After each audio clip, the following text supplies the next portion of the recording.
Welcome to Aon at the Top, where I have the honor of interviewing some of the most distinguished executives, C-suite, and board members about their journeys and paths to success.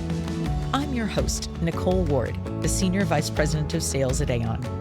In this series, we draw out meaningful insights and candid perspectives on navigating to the top.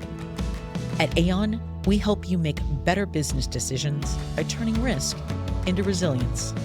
Hello, everyone, and thank you so much for joining us today for Aon's podcast series, Aon at the Top. I'm your host, Nicole Ward, and in this series, I have the honor of interviewing some of the most distinguished executives, C-suite, and board members to draw out meaningful insights and candid perspectives on how they navigated their way to the top. Today, I'd like to welcome boardroom leader, turnaround CEO, and corporate trailblazer, Chelsea Grayson. Chelsea Grayson is a powerhouse CEO, board director, and lawyer, known for leading iconic brands through bold transformations. She's the former CEO and a board member of American Apparel, True Religion, and Spark Networks, and now serves as a managing partner of Pivot, a firm that specializes in crisis management and corporate turnarounds. Chelsea's career started in law, rising to equity partner at top firms like Jones Day, before stepping into the C-suite, where she became a go-to executive for operational transformation, governance, and strategic growth. Chelsea currently sits on the boards of directors of Beyond Meat, Exponential Fitness, Bedrock Manufacturing, Owner Shinola Detroit and Filson 1897, and Sunrider International. She's previously been on boards of companies like Morph Cosmetics, Sugarfina, and Delta Dental. Whether she's guiding brands through complex transitions or mentoring the next generation of leaders, Chelsea brings vision, velocity, and serious boardroom acumen.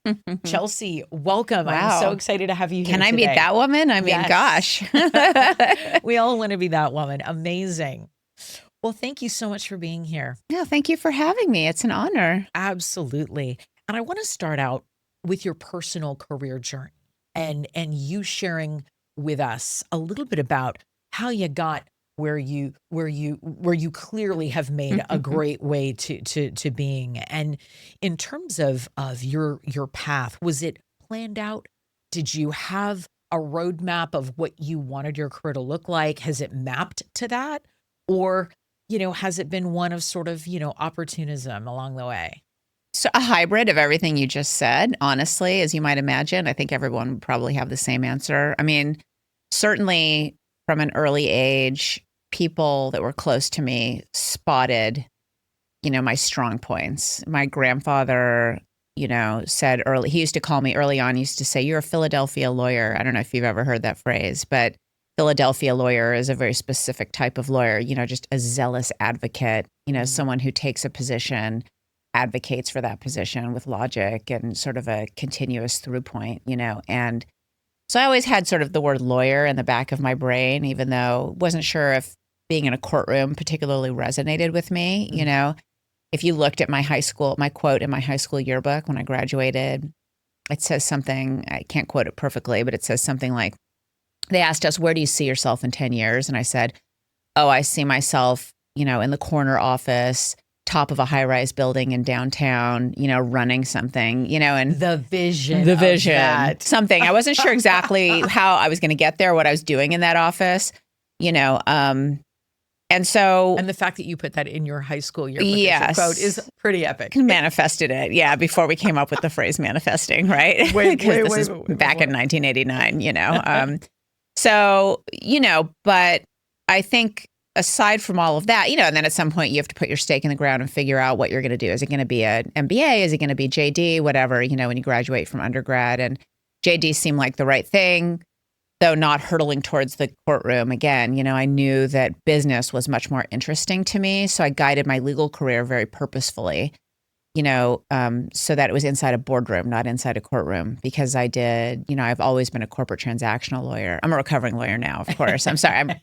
Though I am fully weaponized. I could activate in a moment's notice, but Weaponized. but I don't practice any longer. I always like to tell people I'm a lawyer, not your lawyer. But so I knew I wanted to be a lawyer, but I would rather, I wanted to work with, executives versus, battling it out in the courtroom. And so I was very purposeful in terms of directing my legal career, but hadn't necessarily always planned to get my JD, just knew where I sort of saw myself. And then along the way, I knew, like, for example, when I started at Jones Day, I said you get one promotion as a lawyer and it's from associate to partner. So I knew I wanted that one promotion for sure. So that was purposeful, but once I made partner and had been practicing in that way for a while, wasn't necessarily looking to go in-house, but I got an offer that was really difficult to refuse, to go in-house first as the general counsel at American Apparel. So I leaned into that. It was sort of an unknown, but I thought, well, this is interesting. I'm going in company. It's a little closer to where I had wanted to be, which was the boardroom full-time as an executive versus on the outside as an advisor. And once I was there and went through that first year of being the general counsel there, a lot of the business came in and out of my office. That's just how it was. We were in all sorts of distress. We can talk about it later if you wish, but all sorts of distress. So a lot of the stuff came in and out of my office, which isn't super typical as the general counsel. And, after I did a debt for equity swap with Goldman Sachs, our largest bondholder, they were the ones that said, hey, listen, we're thinking about making a switch in the CEO seat. We'd love for you to throw your hat in the ring if you're willing to interview for the position. So although I hadn't necessarily been thinking, okay, and I ultimately want to transition from being a lawyer to being a CEO or being a business executive, it clicked with everything I'd been thinking about all the way. And so when they asked me, I said, yes, of course. I mean, you always say yes to that, right? Leaned in, and then ultimately they gave me the gig of CEO of American Apparel. So, and it goes from there, even from, just to finish answering your question, even from being a CEO to now full-time just sitting as a board director, which is what my career is now. I basically sit on boards for a living. I modeled myself after the chair of the American Apparel board, and I saw that's what she was doing, and she had, call it 10 years on me, and I thought, oh gosh, okay, that's a great third chapter. First chapter lawyer, second chapter CEO. I knew I needed a few more stripes, but then I thought, well, gosh, here's a model for what it could look like after that. You never really want to retire, but sitting on boards is also not a full-time gig. You're not a W-2 any longer. So I did very deliberately lean into that third chapter of my career. So it's been topsy-turvy. Well, it's interesting. No, I think it's really insightful. And I love it that you had a model. You had an example many to models. follow, Yeah. Which sounds it sounds like that was a huge opportunity for you to have someone to mirror after. Yeah. You mentioned or said the word purposeful several times. Where does that come from? If we rewind and you go back to youth and sort of your upbringing, where does that come from? Yeah. My parents, for sure, and my grandparents. I was raised by a village, but I was so fortunate. Never had a lot of money coming up, which is difficult when you grow up in the smack dab in the middle of West Los Angeles, where everyone's got money, and but was fortunate in that my parents, although they didn't make a lot of money and my grandparents hadn't made a lot of money, they had deliberately become cultured and highly educated and intellectual. And so they very specifically, I think, molded me or directed me. Yeah, incubated me, right? And there was never any pressure. It was never, well, you've got to get up and get out and make something of yourself in the big city. It wasn't like that. But they definitely wanted a lot for me and gave me the platform to do that. And I got my drive from my mother for sure. She is just the driving force in my family, quiet about it, but iron-willed. And I'm a Scorpio, like we talked about before we started this, so there's that too. But for sure from this great bedrock that was my family. That's fantastic. Yeah. And along the way, would you say that there were one or two really critical moments or junctures where you had to make a really hard decision, where at the time you did not necessarily have all the information to know that you were informing yourself to make it the right one? You just had to make one, and you didn't know how it was going to turn out. And it ended up, looking back, being really critical in a positive way or defining in a way. Yeah. I could get deep or I could keep this surface. You want me to get deep and personal deep. with this? We only Okay. get deep here. Okay. It's actually a very personal experience. I've talked about it before. I'll try to keep it as light as possible. but it was a defining moment for me in my life. And it set everything from that point on. I was 16, I guess, so in kind of at 11th grade-ish. I'm probably getting that wrong, but it was 10th or probably 11th grade. Maybe 12th grade. And I had always been a dancer coming up, but, at some point you have to sort of decide, are you going to be a dancer or are you going to, go off and try to make some money? And so I was starting to pivot away from ballet to other forms of working out because I'm definitely into fitness, and wanted to figure out what else to do. And my parents had been runners in the 70s. And wow. Yeah, I mean, I was born in 71. So like everybody's a runner, like Nike was coming out, the whole thing. And so I decided to start running. And again, we didn't have any money. I'd saved all my $32 little to buy that Sony Walkman, with the great headphones and the whole thing. And yeah, and so I was taking a run one day after school, the way I always did. And somebody was looking over my shoulder in terms of just from somewhere else, because the Walkman was in the middle of song. So it was dead air. And I was running in some gravel on the side of the road. There were no sidewalks on this street that I was running. And so I was able to hear the guy that was running up behind me. So I turned around just in time to see him and to kind of plan some sort of a defense. And he pushed me into the ivy on the side of the road and tried to do what you might expect in that moment. And in that moment, it was, are you going to fight?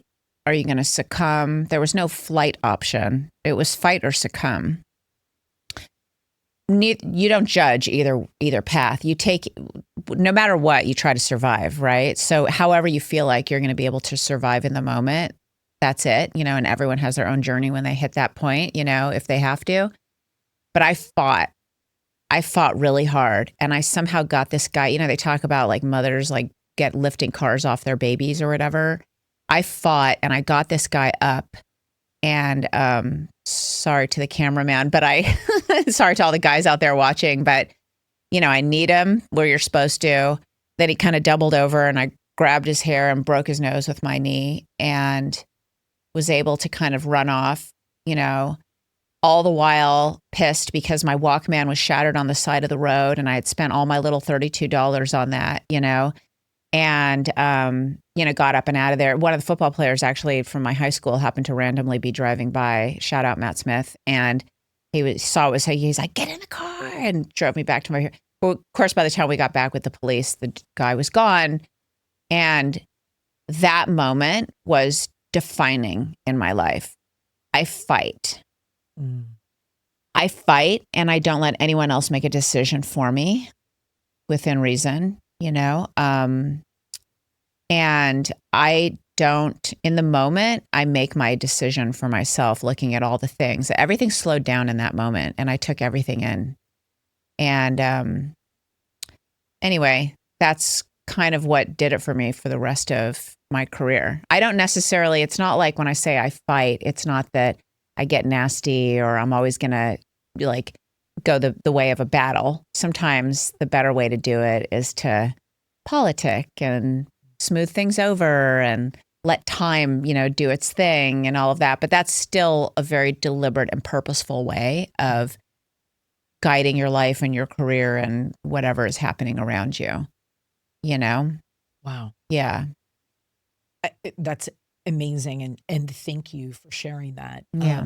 And I think fight, the word that you use, I think it can, as you articulated really well, show up in different ways. Like you say, it doesn't have to mean a battle. It's a grit, it's a resilience, it's a drive or commitment.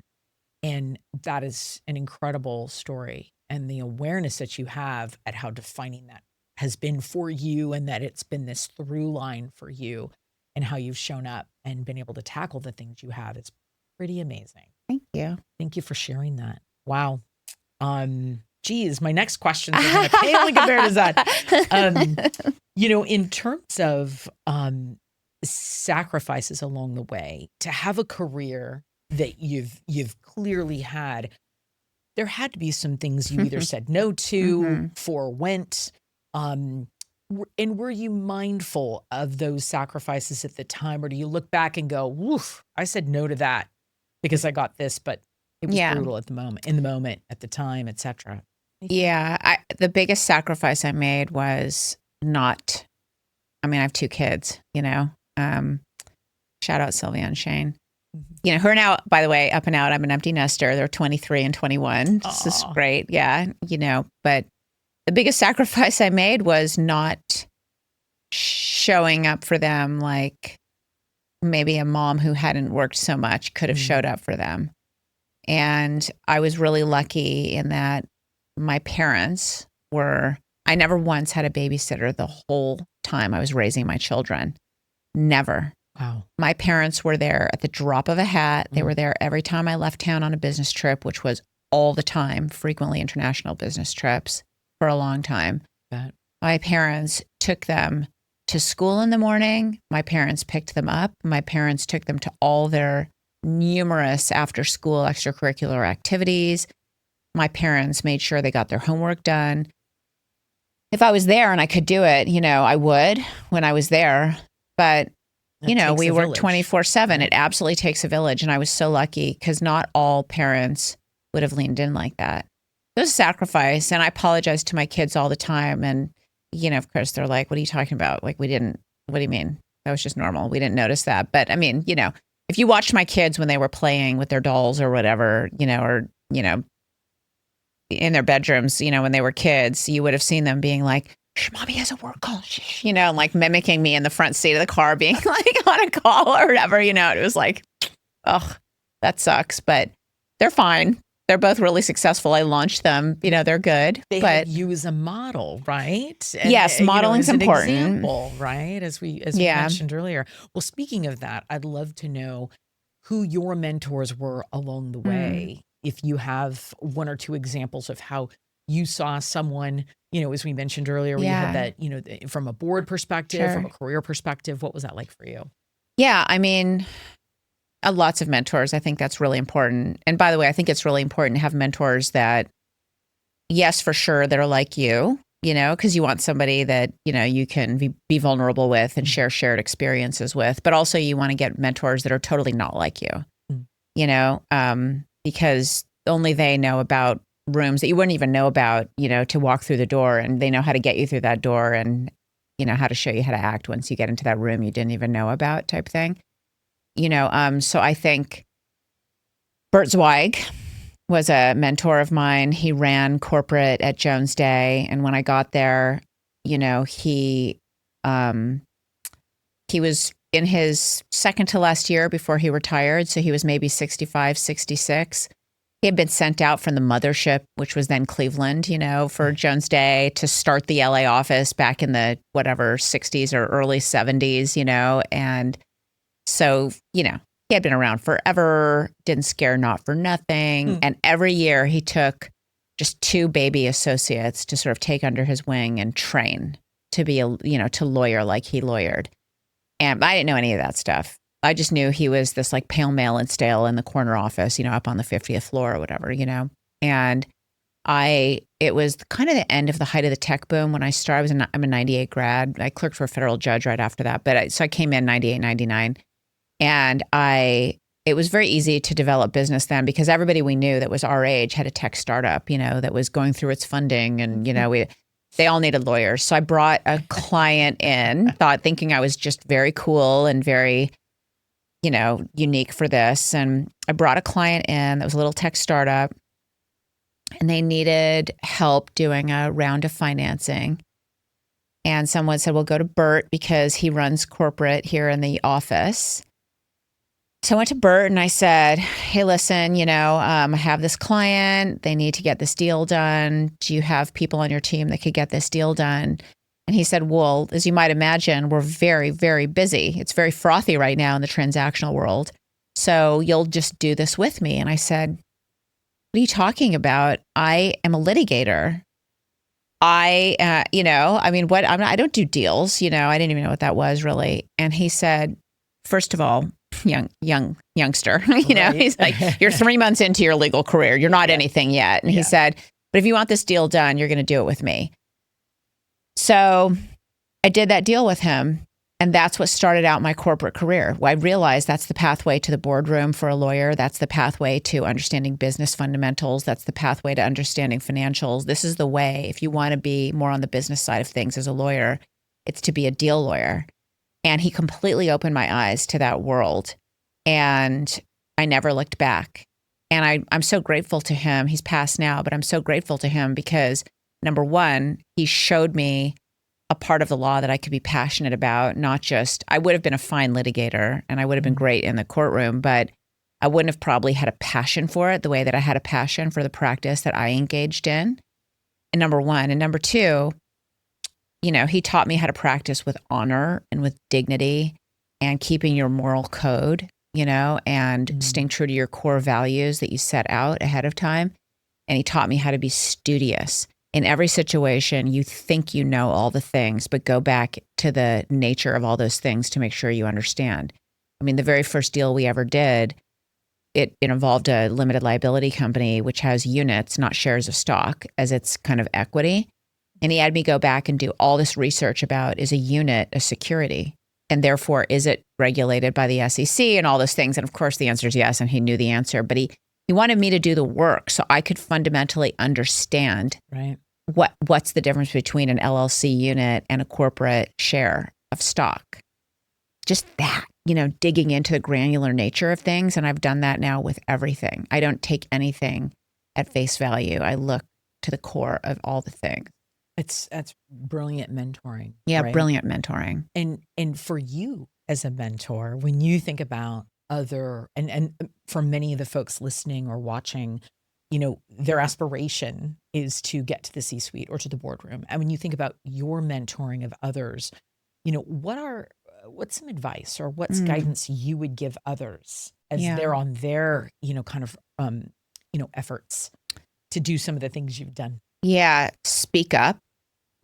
Never stay quiet. It's ask a question if you don't have anything to actually declare, but come up with a question. If you can't come up with a question, by the way, you don't belong in these circles, There's always something that you should be asking about, but speak up, because they've done studies where if people interact with you more than a handful of times and you haven't really used your voice in those interactions, and particularly in the boardroom, then the next time you speak, it won't even matter. It'll just glide right by them because you're not a person that they have to perk up and listen to.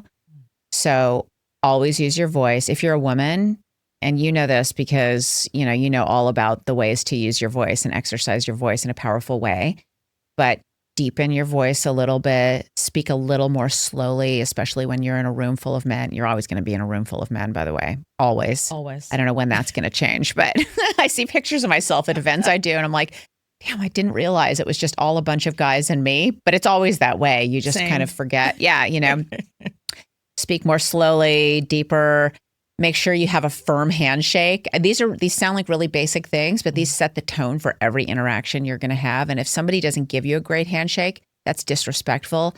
And I always say, if somebody gives me the limp fish or a bad handshake, we need a redo. I'm not taking that. And we go in for the full handshake. I love handshake coaching. I love that. Yeah, just like not taking it. Yeah.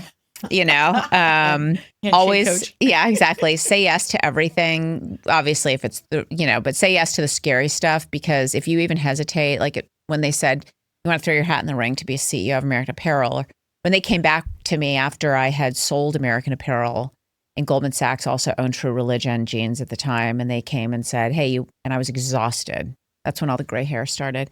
And I'm lying. It started way before that. But they came and they said, do you want to do it all over again? We go in True Religion. You want to come do that? Because we love what you did over here. And you say yes. Nobody appreciates I'm going to have to think about that and talk to my circle, or gosh, I'm not sure, I need to, can I come back to you with an answer? Nobody wants that.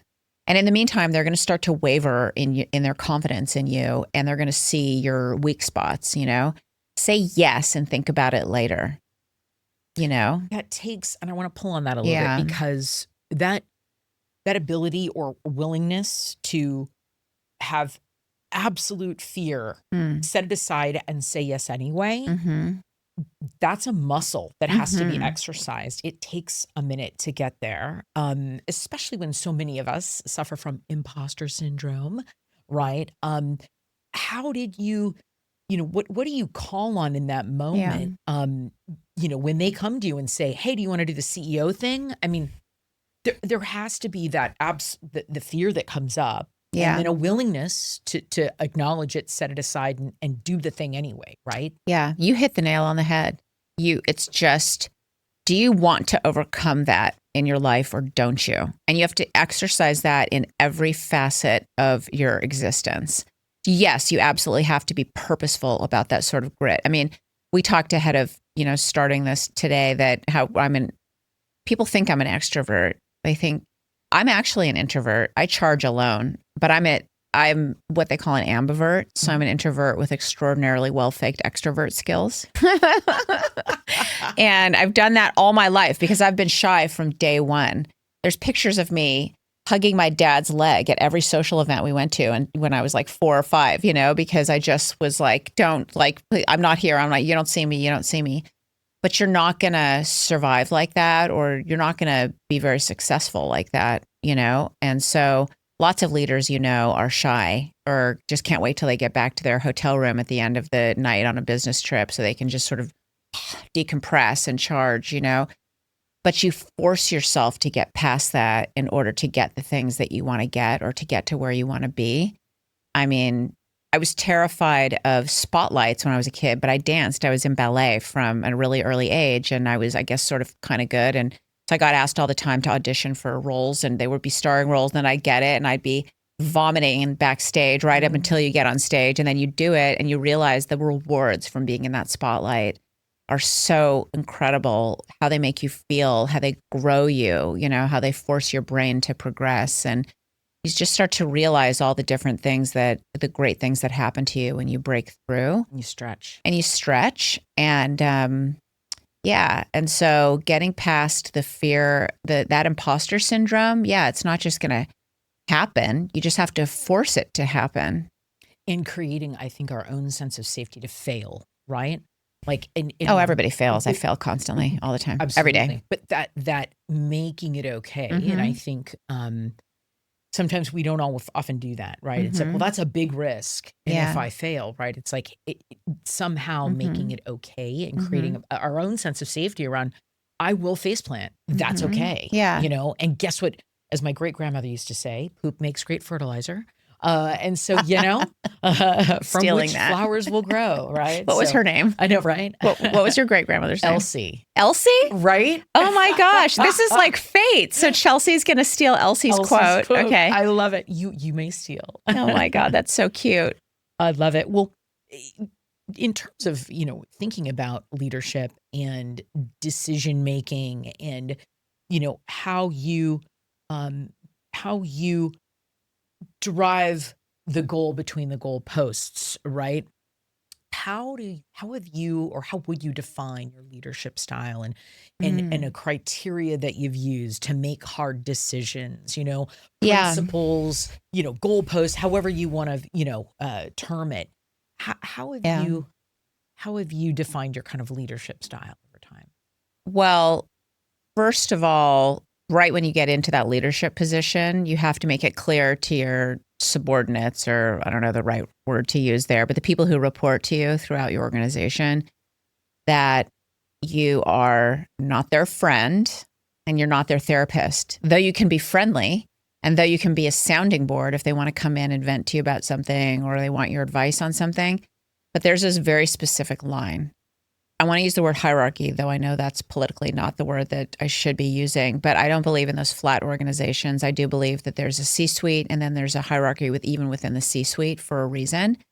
I think that people coming up need to aspire to want to be there, and they have to also understand that there's a level of respect that has to be accorded to people who have made it there. Otherwise, they probably aren't going to be able to take direction properly from the chain of command, and then things aren't going to get done properly throughout the organization. So first of all, I believe in hierarchy, and I believe in lines drawn, between leaders and people who aren't at that level in the organization. By the way, even a CEO, there's a hierarchy above a CEO, and that's the board of directors, right? The main job as a board of directors is to hire and fire the CEO. So everyone has a boss. Even the board of directors has a boss, and that's the shareholders. They can fire and hire us as well. They can vote by proxy whenever they want annually. So that's part of my leadership style. I think you actually touched on this a little bit when you asked the question. I think another part of it is showing that you are decisive. Yes, you're taking advice, guidance. You're listening to the folks that you've hired very specifically to help you. Hopefully you've hired a bunch of people that are smarter, better, faster, stronger than you or whatever. But you're listening to all of that. But ultimately, you make your own decision. Maybe the other folks don't agree with your decision, and maybe you make a wrong decision, but people need to see that their leaders are decisive, and calling the ball. And so that's another thing. And I think third, you're being a leader is really alienating. Being a CEO is the loneliest job on the face of the planet, and because you do have a great team beneath you that you have put in place to help guide you, but you can't show too much vulnerability to them because they'll lose their confidence in you.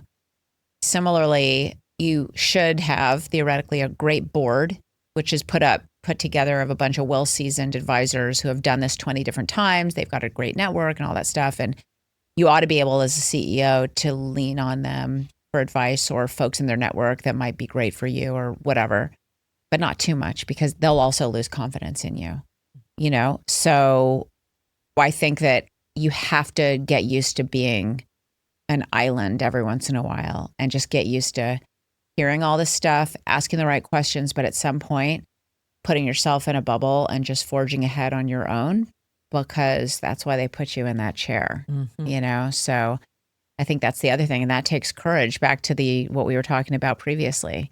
Just getting past that fear, understanding that as long as you're honest, right back to what Bert did, right? Or coached me on, as long as you're honest, you're performing your duties with honor and ethics and integrity. So you're not doing the wrong thing morally. Then even if you fall flat on your face because you sucked substantively, it's what it is. You failed, but it's not like you broke a law or, hurt anyone. So. Yeah, it's interesting when you think about talking about courage and when maybe there's an example you could share when you had to make a big decision, right? A potentially risky decision, and you were exercising the big thinking vision, but there was a lot of risk or hair on it, et cetera. How do you mitigate in those moments? Or do you have an example of when you were in that type of a situation where you had to, you wanted to do the thing and again?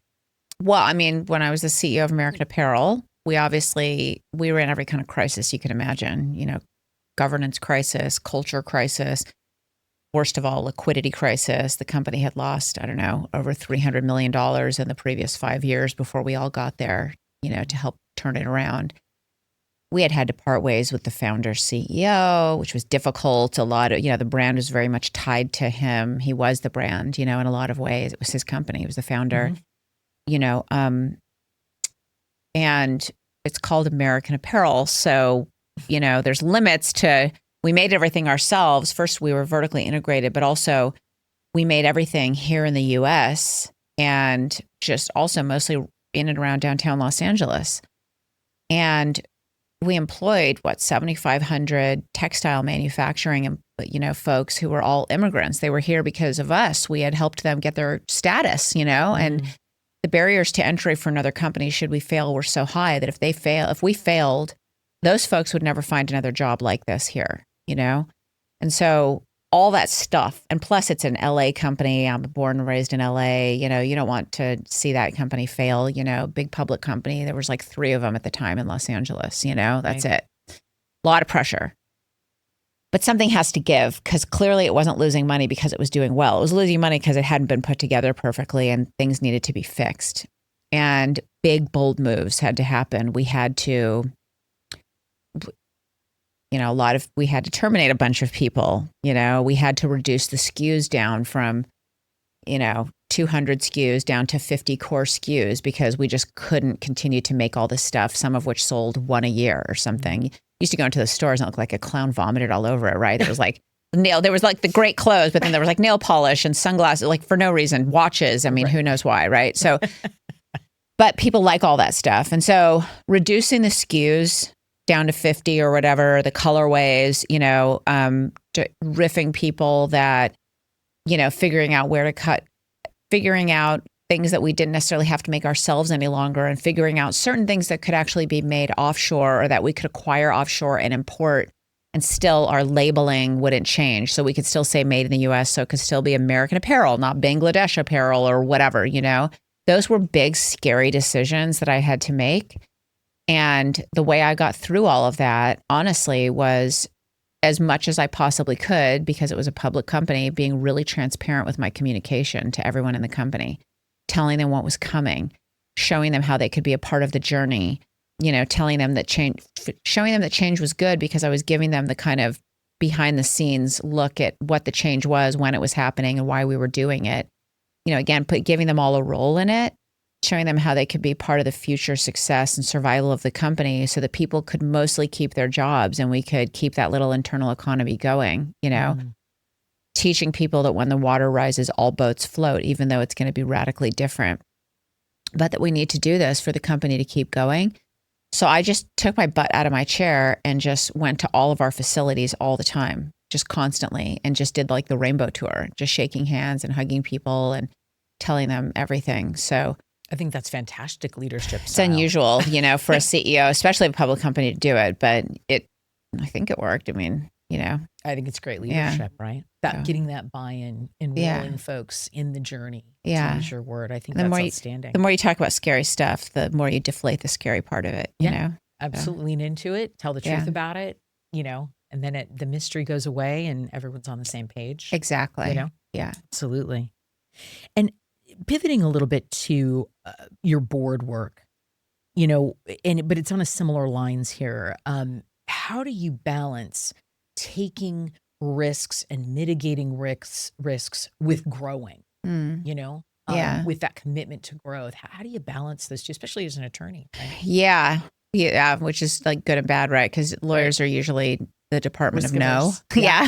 Department No. I've heard it many times, yes. And then, but as a business person, and then ultimately as a board member, it's more like the Department of Yes, but, or yes, and, it's like in an improv class, But look, I mean, I think one thing about being a board member, and the cardinal rule about being a board member, is that you're head in, fingers out, meaning that you are no longer part of management. So you're 30,000 feet above. The one place you sort of touch management is that you have to hire and fire the CEO and constantly be thinking about succession planning there. Mm-hmm. But that's it. You're not hiring, firing any other executive in the C-suite or anyone else through the organization. The CEO does that. And the CEO and the rest of the folks are managing that company. So for the most part, they are making decisions every single day in the trenches.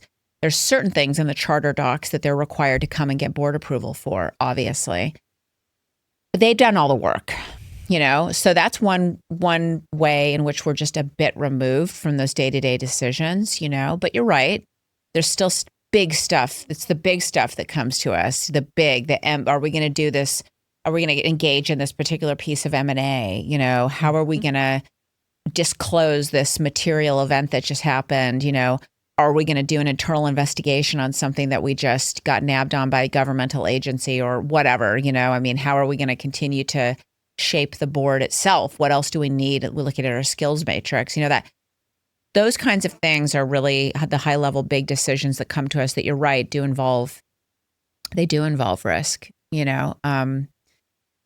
but that's why it takes so much seasoning before you're ready to go sit on a board, and why you really have to test the mettle of your potential board candidates to make sure that they've seen 20 of everything and they understand all the considerations that go into these big decisions that come to us, and, how you can safely lean into risk, while making the right decision. If you haven't had that life experience, that career, that seasoning, then you shouldn't be sitting on a board yet. Fair. Yeah, no, fair.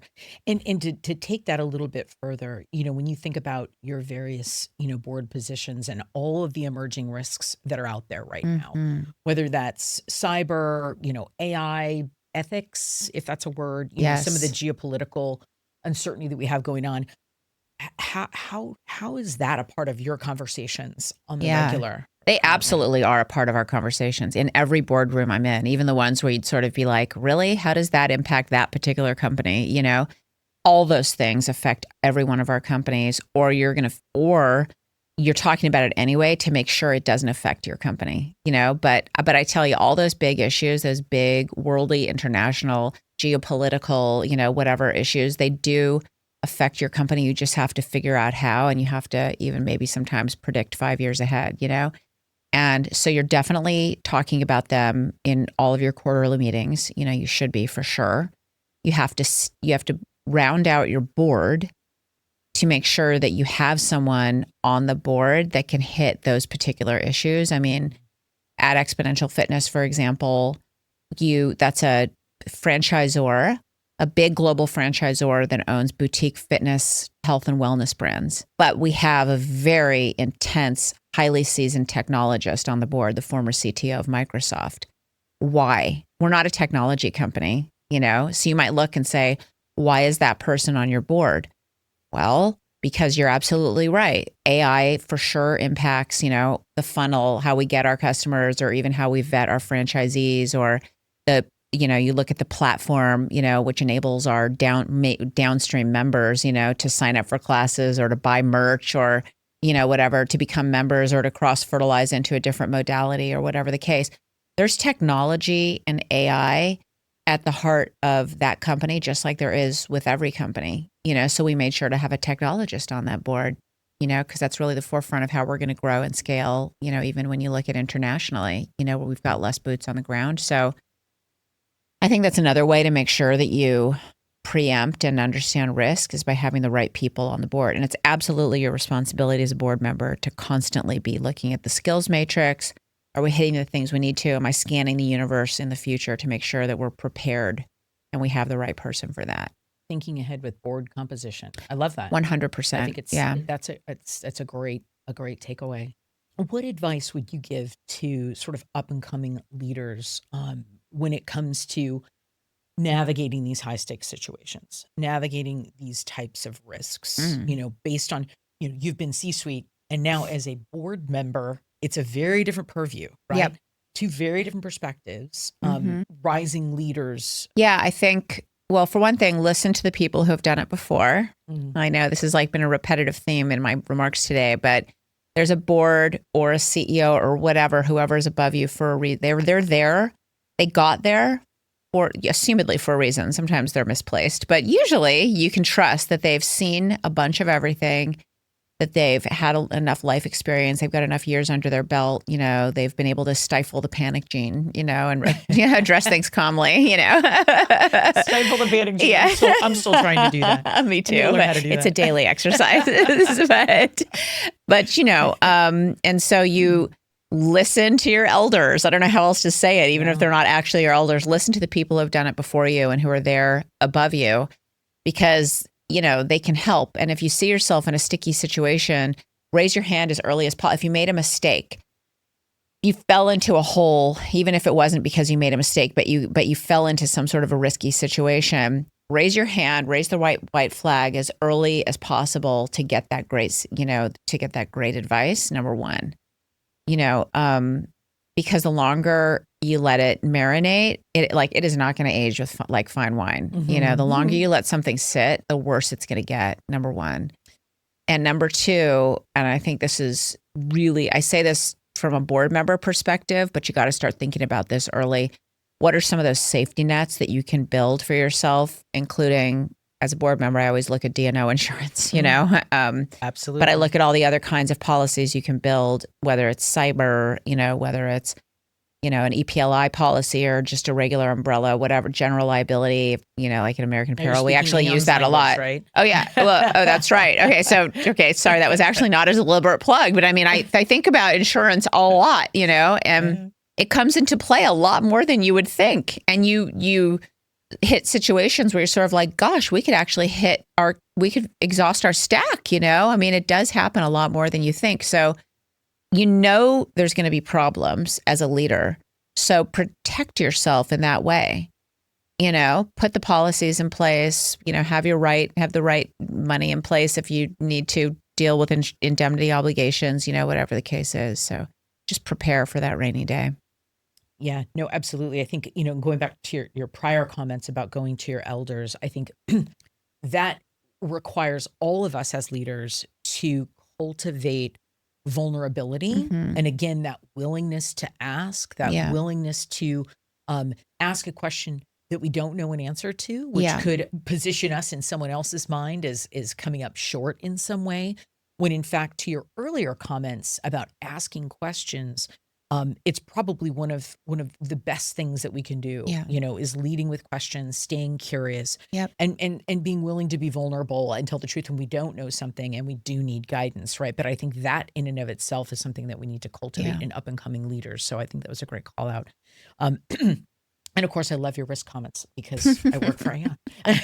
Yes. And to pull on that just a little bit more, because obviously compliance and challenges with compliance, especially when we think about business strategy, how can it be seen as something other than a regulatory burden, right? Mm. But as something that is actually part of our strategy, right? Yeah. Well, it is a burden, and we need to be careful about complying with that. I mean, you don't cut corners. Never, ever cut corners when it comes to regulatory compliance.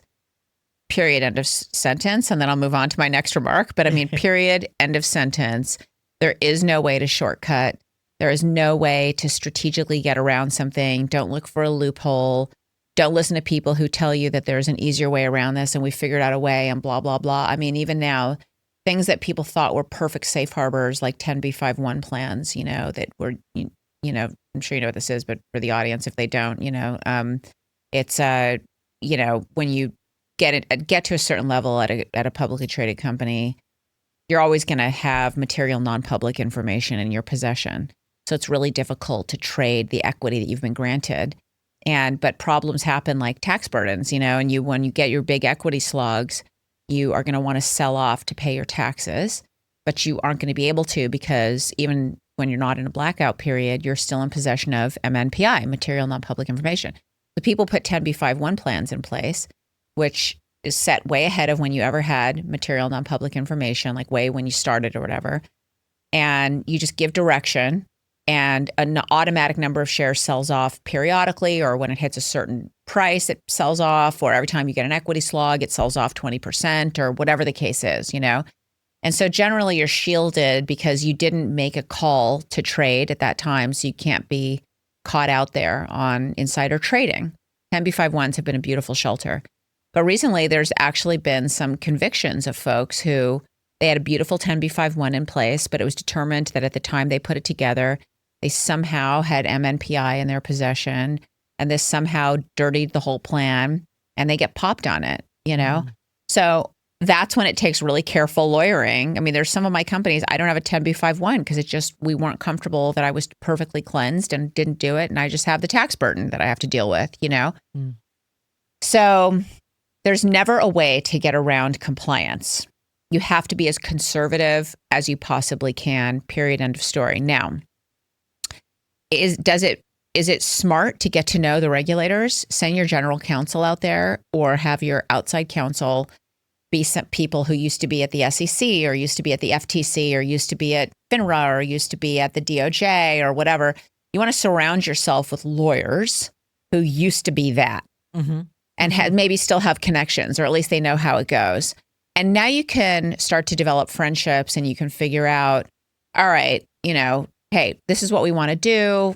Do you guys have a letter on this, or no action letter? Or do you have any guidance for us here that you can give us? Or how should we disclose this particular thing, or whatever? I mean, even if the SEC is investigating, like we had an SEC inquiry, back to American Apparel because all the stories start and end there, but we had an SEC inquiry into the previous C-suite folks. It wasn't targeting the company. And we always wanted to put that in our Qs and our Ks, hey, this SEC investigation is ongoing, but it doesn't target the company. But we worked with the SEC regulators and they said, we're not comfortable with you saying that because it closes the door. And maybe one day we do want to target the company. They never did, by the way. But so they helped us craft a disclosure that we weren't perfectly happy with, but at least we knew that we weren't going to get off sides with them, Right.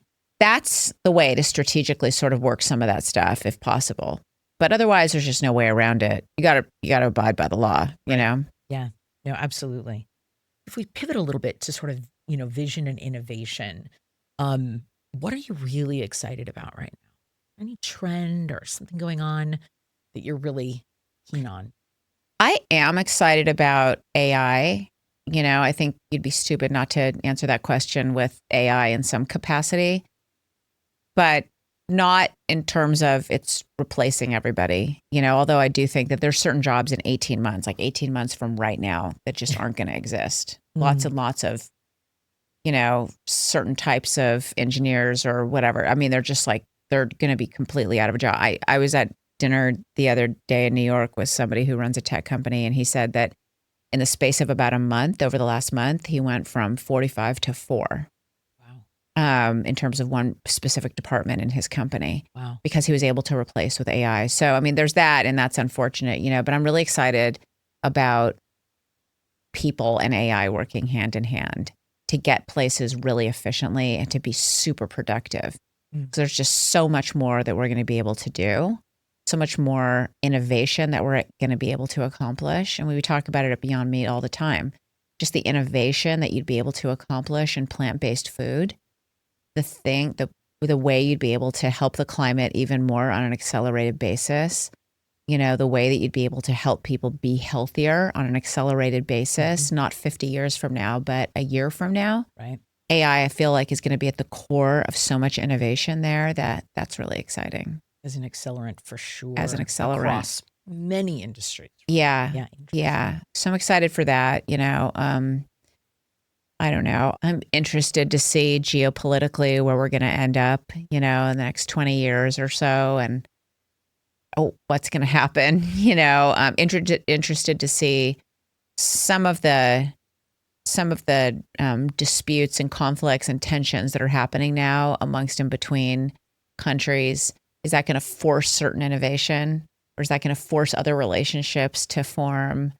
How can you as a company leader be at the forefront of that to make sure that your business opportunizes those situations? I don't know. I just hard to predict how it's going to all come out, but I'm trying to look at the bright side of things. I love it.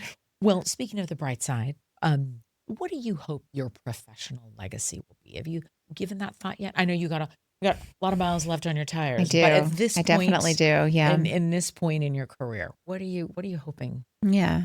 Well, to I leave hope that behind? all the companies that I've worked with would say that I left them better than when I got there. Because you're right, I do come in sometimes to a pretty tense or troubled situation, and I would hope that most of them appreciate that I was able to help them transform or turn around or restructure in some way. You know, um, while respecting the human beings that were there.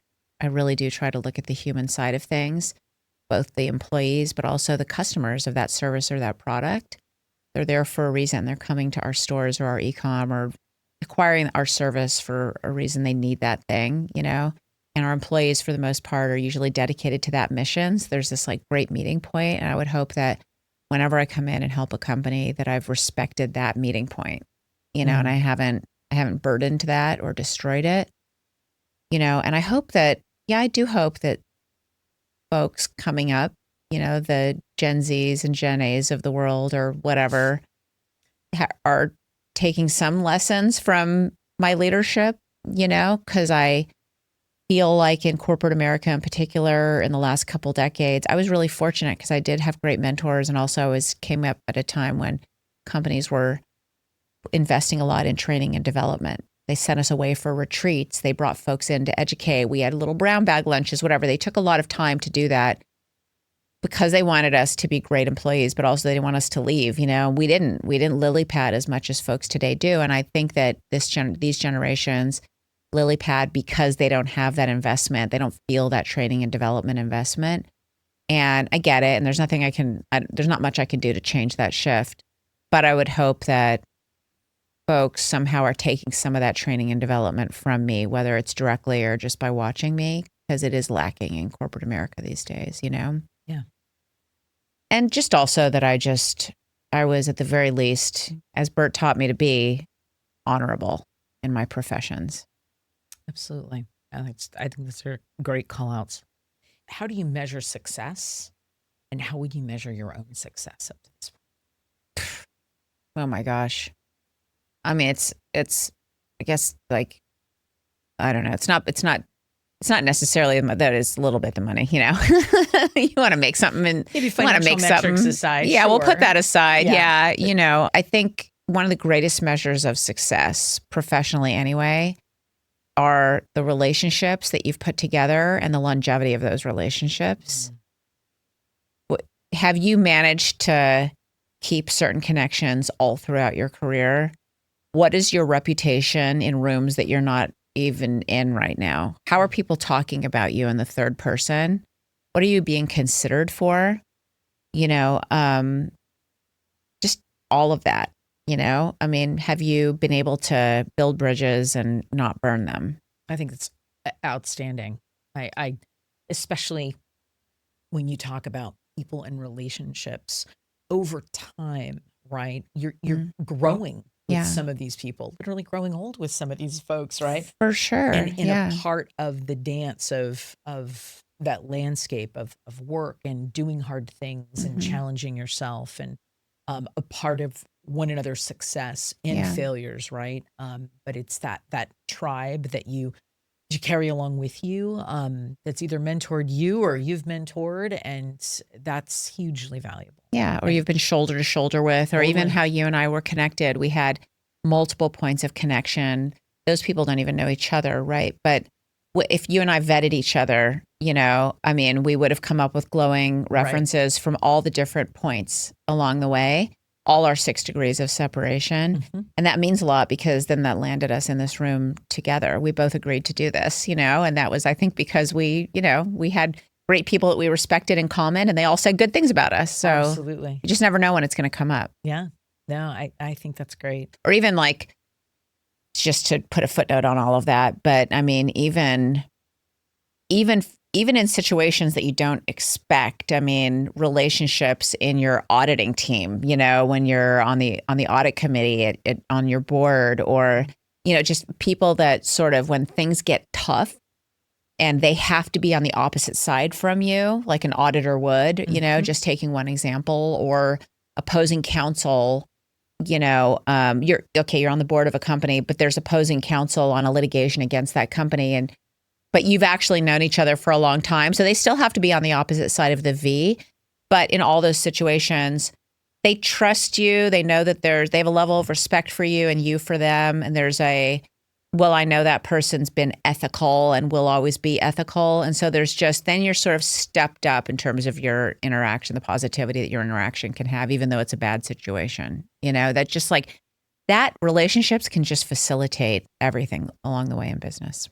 Absolutely. It can turn the poop into fertilizer. Thanks, Elsie. I love this. And so last thoughts, do you have any, what did I not ask you that I should have? Or what other thoughts or things would you like to share? Anything we missed?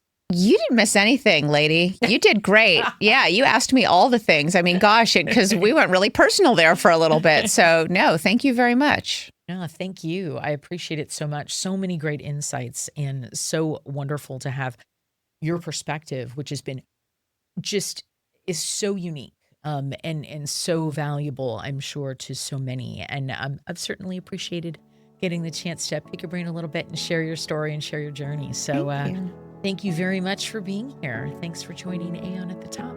Thank you for having me.